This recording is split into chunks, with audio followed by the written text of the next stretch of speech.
மேலான என் தமிழ் சொந்தங்களே, அன்பார்ந்த பெரியோர்களே, தாய்மார்களே, சகோதர சகோதரிகளே, உங்கள் அனைவருக்கும் எனது முதற்கண் வணக்கத்தை சமர்ப்பிக்கிறேன். இந்த காணொலி வாயிலா என்ன சொல்றோம் அப்படிங்கிறா, தமிழ்நாடு காவல்துறையுடைய அத்துமீறலை பத்தி தான் விளக்கக்கூடிய இந்த காணொலி இது. என்ன அப்படின்னு பாத்தீங்கன்னா, ஒரு காவல்துறை அதிகாரி ஒரு பேருந்துல இருக்கக்கூடிய ஒரு கண்டக்டர் சொல்றாங்க, நீங்க ஒரு டிக்கெட் எடுங்க அப்படின்னு சொல்லி. ஒரு 5 ரூபாயோ 10 ரூபாயோ கொடுத்து ஒரு டிக்கெட் எடுத்தா ஒரு முடிய வேண்டிய ஒரு பிரச்சனைய ஒரு பெரிய பிரச்சனையா தமிழ்நாடு முழுக்க கொண்டு போன அந்த ஆறுமுக பாண்டிய நிரந்தர பணி நீக்கம் செய்யணும். அதை தொடர்ந்து இன்னைக்கு வந்து தமிழ்நாடு அரசு போக்குவரத்து மேல இன்னைக்கு எல்லா டிராபிக் போலீஸும் ஃபைன் போடுறாங்க. நீங்க அதுல அத்துமீறல் பண்றீங்க, இதுல அத்துமீறல் பண்றீங்கன்னு இப்போ ஒரு 22 பஸ் மேல ஃபைன் போட்டிருக்காங்க, பெனால்டி போட்டிருக்காங்க. இது எவ்வளவு கொடுமையான விஷயம். மக்களே, 8 கோடி தமிழர்களும் நம்ம பார்த்துக்கிட்டு சும்மா இருக்க கூடாது. தமிழ்நாடு காவல்துறை தமிழக மக்களின் நலனை பாதுகாப்பதற்காக உருவாக்கப்பட்ட துறை அது. மக்களுக்கு சேவை செய்வதற்காகவும், மக்களுக்கு சிறப்பாக பணியாற்றுவதற்காகவும், சட்டம் ஒழுங்கை நிலைநாட்டுவதற்காகவும் உருவாக்கப்பட்டதுதான் தமிழ்நாடு காவல்துறை. தமிழ்நாடு காவல்துறை தமிழினத்துக்கு எதிராக செயல்பட நினைத்தாலோ இல்ல தமிழினத்துக்கு எதிராக பயமுறுத்த நினைத்தாலோ அதை தட்டி கேட்பது ஒவ்வொரு தமிழனின் தலையாய கடமை. மறந்துடாதீங்க, மறந்தும் இருந்துடாதீங்க. தமிழ்நாடு காவல்துறையில 2 டிராபிக் போலீஸ் வந்து ஒரு பஸ்ஸை நிறுத்தி ஃபைன் போடுறாங்க. அந்த பஸ்ல இருக்கக்கூடிய 100 பயணிகள் என்ன உட்காந்து வெடி பார்த்துட்டீங்க.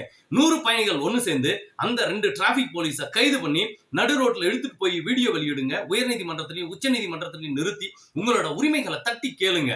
அதாவது ஒரு காவல்துறை அதிகாரி தன்னால ஒரு 10 ரூபா கொடுத்து டிக்கெட் எடுக்க வக்கில்ல அவர் வந்து ஒரு வீடியோவை வெளியிட்டு பரபரப்பாக்கி தமிழ்நாட்டில் இருக்கிற ஒட்டுமொத்த காவல்துறையும் ஒண்ணு சேர்ந்துக்கிட்டு, அதுதான் நான் முதல்ல இருந்து சொல்லிட்டு இருக்கிறேன், ஒரு காக்கி தப்பு பண்ணுனா 100 காக்கி அதை பாதுகாப்பு பண்ணுது. சோ தமிழக மக்களே, விழித்தெழணும். பொறுத்தது போதும் பொங்கி எழுங்கள், உறங்கியது போதும் விழித்தெழுங்கள். புரட்சிகரமான மாற்றங்களை தமிழகத்தில் உருவாக்கிடுவது ஒவ்வொரு தமிழனின் தலையாய கடமை. மறந்துடாதீங்க. இது மாதிரி இவங்க பொய் வழக்கு போடுறது, அதாவது வந்து இப்போ ஒரு அச்சுறுத்தல் கொடுக்குறாங்க. எப்படின்னா, தமிழ்நாடு அரசு போக்குவரத்து கழகத்துக்கு போக்குவரத்து துறைக்கு அச்சுறுத்தல் கொடுக்குறாங்க. ஏன்? அவங்க வந்து இப்போ ஒரு பார்க்கிங் இல்ல, ஒரு 4 பேசஞ்சர் நிக்கிறாங்க.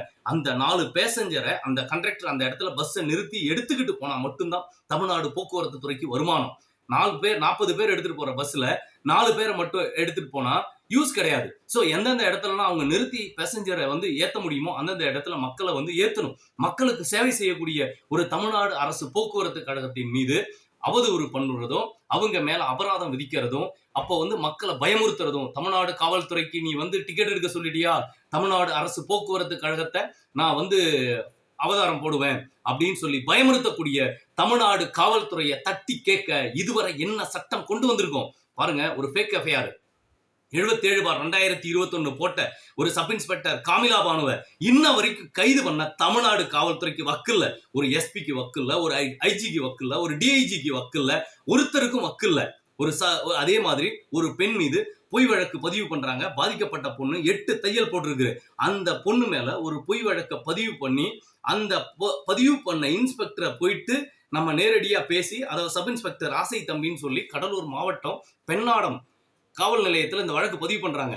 அவரை வந்து கேட்டு, ஏன் இப்படி பொய் வழக்கு போட்டீங்க, உங்க பொண்ணா இருந்தா அந்த மாதிரி பொய் வழக்கு போட்டிருப்பீங்களான்னு கேட்கிறோம். அந்த வழக்கு விசாரணைய நம்ம மேல்முறையீடு பண்ணி பல்வேறு பெட்டிஷன் போட்டு இதுவரை எந்தவித சட்ட ரீதியான நடவடிக்கையும் எடுக்கவில்லை. அந்த பொன் மீது இருந்த குற்றவியல் வழக்கையும் ரத்து பண்ணல. அதுக்காக என்ன சட்டம் வந்திருக்கு அதை போய் கேட்கும் போது சொல்றாங்க, அதாவது வந்து ஒரு தடவை எஃப்ஐஆர் போட்டாச்சுன்னா போட்டாச்சுப்பா, ஒன்றும் பண்ண முடியாது. அது குற்றவியல் வழக்கோ எந்த வழக்கோ எனக்கு தெரியாது.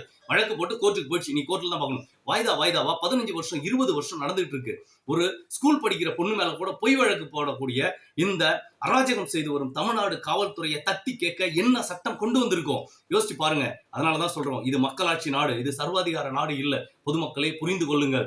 அதனால சொல்றேன், இந்த காணொலி வாயிலாக தமிழக முதல்வர் திமுக தலைவர் தளபதி ஸ்டாலின் அவர்கள் தமிழ்நாடு காவல்துறையின் அட்டுழியத்தையும் அராஜகத்தையும் அழிக்கும் விதமாக தமிழ்நாடு சட்டமன்றத்தில் போலீஸ் ரிஃபார்ம்ஸ் ஆக்ட் 2024 அப்படிங்கிற புதிய சீர்திருத்த சட்டங்களை உடனடியாக நடைமுறைக்கு கொண்டு வர வேண்டும் என்று இந்த காணொலி வாயிலாக வேண்டுகோள் விடுக்கிறேன். அது என்ன இந்த காணொலி வாயிலாக நான் சொல்லக்கூடிய கோரிக்கை அப்படின்னு பாத்தீங்கன்னா, முதலாவது, அதாவது ஒரு தாழ்ந்த அதிகாரி, அதாவது சப் இன்ஸ்பெக்டர் இன்ஸ்பெக்டர் லெவல்ல இருக்கக்கூடிய ஒரு அதிகாரி தவறான பொய் வழக்கு போட்டா அவருக்கு மேல இருக்கிற அதிகாரி அந்த வழக்கை ரத்து செய்ய வேண்டும் அப்படிங்கிற ஒரு சட்டம் கொண்டு வரணும். ரத்து செய்யணும். அந்த பொய் வழக்கு பதிவு பண்ண சப் இன்ஸ்பெக்டரையும் இன்ஸ்பெக்டரையும் நிரந்தர பணி நீக்கம் செய்யணும் அப்படிங்கிற கடுமையான சட்டங்கள் வரணும்.